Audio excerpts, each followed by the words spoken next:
तो hello guys, welcome back. तो भाई कैसे हो आप सभी लोग। तो भाई आपको एक और नई वीडियो में आपका स्वागत है। तो भाई आज की वीडियो में हम सोलो लेवलिंग रैग्नारॉक के चैप्टर नंबर 24 को कवर करेंगे। आप सब तो भाई अपना सपोर्ट दिखा रहे हो, बट भाई मैं वीडियो नहीं अपलोड कर पा रहा हूँ। तो भाई मैं ट्राई करूंगा कि अब से मैं डेली वीडियोज अपलोड करूँ और भाई संडे को कुछ स्पेशल वीडियो लाऊं, मतलब कंटेंट से थोड़ा हटके होगा। भाई एनिमे ही का एक्सप्लेनेशन, बट भाई थोड़ा हटके होगा। तो शुरू करते हैं, लेकिन शुरू करने से पहले चैनल को सब्सक्राइब, वीडियो को लाइक और भाई कमेंट करना तो भूलना मत। तो शुरू करते हैं। तो भाई चैप्टर की स्टार्टिंग में लड़की को देखते हैं जो भाई टेंशन ले रही होती है, और ये लड़की भाई एक हंटर होती है। तो भाई ये लड़की कह रही होती है कि सिर्फ 5 मिलियन वॉन मिल रहे हैं सिर्फ बिना कोई काम के। वो आदमी जो गया है वो जब तक वापस नहीं आता तब तक हमें कुछ नहीं मिलने वाला, और हमें इसके बारे में किसी को कुछ नहीं बताना है। और भाई इस बात को ये लड़की नहीं समझ पा रही होती कि मतलब इतनी आसानी से कौन पैसा दे देता है। और भाई यहीं बगल में एक और हंटर बैठा होता है जो कह रहा होता है कि हाँ ये चौथी बार है, वो भी बिना किसी गलती के वो हमें पैसे दे रहे हैं। मतलब कि भाई ये हमारे संग सो की चौथी रेड है, और भाई पिछले की जो 3 रेड थी उसमें भाई सो फेल नहीं हुआ है। तो बाद भाई जो हंटर रहता है भाई अपने मन में कह रहा होता है कि वो बंदा जो है मतलब संग सो हो, वो ना तो माइनिंग टीम को ले गया है ना ही क्लीनिंग टीम को,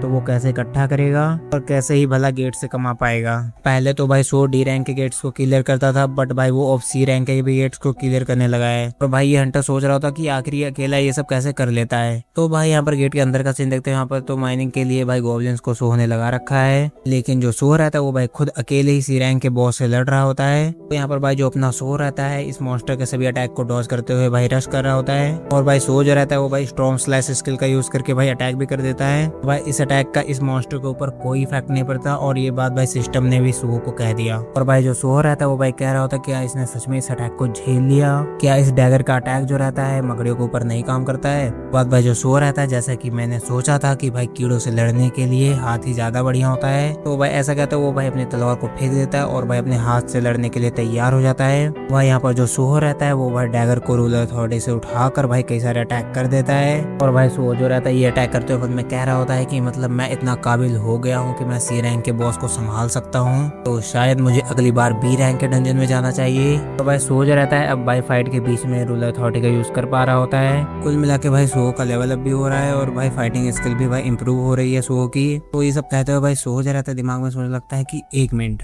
मैं रूलर अथॉरिटी का हमेशा इस्तेमाल करता हूँ ऑब्जेक्ट्स को इधर को उधर करने के लिए, लेकिन अगर मैं इस अपने इनविजिबल हाथ के साथ अटैक करूँ तो फिर क्या। भाई जो सोहो रहता है वो भाई अपना पंच चार्ज करता है और भाई मकड़ी को जमीन में चपका देता है। तो भाई इसी के साथ सोहो ने भाई सी रैंक के बॉस को हरा दिया और भाई लेवल अप भी कर लिया। भाई सोहो भाई इनविजिबल हैंड का यूज कर तो लेता है, बट भाई इसकी वजह से सोहो भाई बहुत ज्यादा थक जाता है। सोहो को भाई इस तरह के अटैक करने के लिए बहुत ज्यादा ध्यान लगाना पड़ता है। भाई सोहो अपने मन में कह रहा था कि अगर रूलर अथॉरिटी का यूज करें तो हम कई तरीकों से इसका यूज कर सकते हैं फाइट में। उसके बाद भाई जो एसिल रहती है वो भाई पूछती है कि क्या सर आपने सी रैंक के बॉस को हरा दिया। तो भाई सोहो भी कहता है हाँ मैंने हरा दिया। और भाई जो बेरू रहता है वो भाई माना को खाते हुए भाई कह रहा होता है कि अब तो तुम मेरे बिना ही जीत सकते हो। तो यहाँ पर भाई सोहो कहता है कि पहले भाई खा ले तब बोल ले आराम से। भाई इस डंजन से इन्होंने भाई बहुत सारे मटेरियल्स को कलेक्ट कर लिया होता है। तो भाई जो सोहो रहता है वो भाई कलेक्टेड मटेरियल्स को भाई अपने सिस्टम के जरिए बेच रहा होता है, और भाई गोल्ड को कमा रहा होता है बेचकर। तो भाई बेरू जो रहता है वो भाई अपने सोहो को कहता है कि लगभग आप बी रैंक के हंटर बन चुके हो यंग मोनार्क। तो भाई सोहो जो रहता है कहता है कि हाँ इसमें कोई बड़ी हैरानी की बात नहीं है, मैं 8 लेवल अप कर चुका हूँ। तो भाई बेरू फिर कहता है कि जैसे जैसे आप स्ट्रॉन्गर होते जा रहे हैं वैसे ये गधे भी स्ट्रॉन्गर हो रहे हैं। तो भाई बेरू यहाँ पर एसिल और ग्रे की बात कर रहा होता है, और भाई एसिल भी यहाँ पर कह रहे होते कि हाँ हम जितना ज्यादा लड़ते हैं हमारी शक्ति उतनी ही वापस आती है।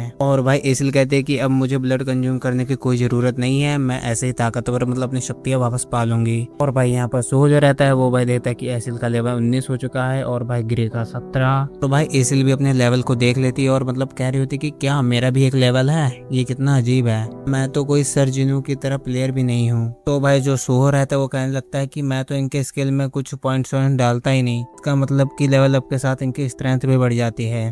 उसके बाद मतलब और कुछ भी कहने लगता है कि भाई ये मेरे लिए बहुत अच्छी बात है कि ये सब और भी ज्यादा ताकतवर हो सकते हैं। तो भाई डिसेंडेंट्स और भाई जो सिस्टम से जो टीममेट मिला है इसको छोड़कर और कुछ भी चीजें सोहो के लिए भाई उलझाने वाली हैं, तो उनको सॉल्व करना बाकी है सोहो को भी। भाई ये सब बातें मन में सोचने के बाद जो सोहो रहता है वो भाई इन सबसे कहता है कि चलो मैं अब फिर से चेक करता हूँ कि तुम्हारा लेवल अप होता है कि नहीं। तो भाई इसीलिए यहाँ पर कहते हैं कि हाँ लेकिन ये कैसे करेंगे। अब भाई जो सोहो रहता है वो कहता है कि और कैसे, कुछ रेट्स और करेंगे तब तुम्हारा लेवल अप होगा। और भाई एसिल कहने लगते कि इससे पहले हमने 2 रेड को निपटा दिया है, फिर से हम एक और रेड पर जाएंगे। तो उसके बाद भाई ये लोग शैडो डंजन में आ जाते हैं, बिकॉज भाई इनको डेली क्वेस्ट भी कंप्लीट करना होता है। अभी भाई सो कुछ देख के हैरान होता है, देखता है कि भाई शैडो डंजन के अंदर रेड गेट खुला है और भाई इस गेट के बाहर से भाई कुछ ज्यादा ही गर्मी फील हो रही होती है। तो भाई जो सुअर रहता है भाई सोच रहा था कि क्या इसके अंदर से गर्मी आ रही है, और भाई जो सोहर रहता है वो भाई बेरू से पूछने लगता है कि क्या इससे पहले शैडो डंजन के अंदर कोई गेट ओपन हुआ है। तो बेरू यहाँ पर कहता है कि नहीं, मुझे ऐसा कुछ याद नहीं है।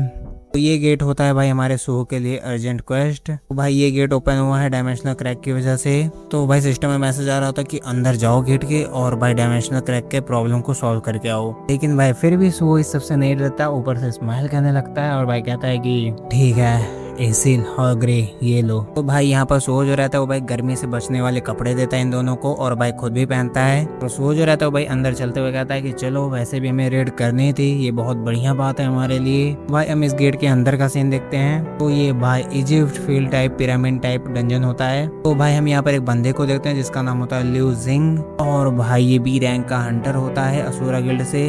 लेकिन भाई इसके चेहरे से मुझे ये हंटर नहीं झंडू लग रहा है। तो ये भाई किसी बंदे से कह रहा होता है कि हम असुरा गिल्ड वाले हैं, हम यहाँ पर पहले आए हैं और तुम ये कैसे कह रहे हो कि हम इस गेट को छोड़ना होगा। ये भाई झंडू जिस आदमी से कह रहा होता है, मतलब इसका बॉस होता है शायद। तो वो भाई कहता है कि इसको परवाह है कि यहाँ पर कौन पहले आया, वैसे ये मेरी लास्ट वार्निंग है, ऐसे ये फील्ड टाइप डंजन मेरे गिल्ड का है और अगर तू अभी भी नहीं मानेगा तो मैं इसके खिलाफ एक जंग जारी कर दूंगा।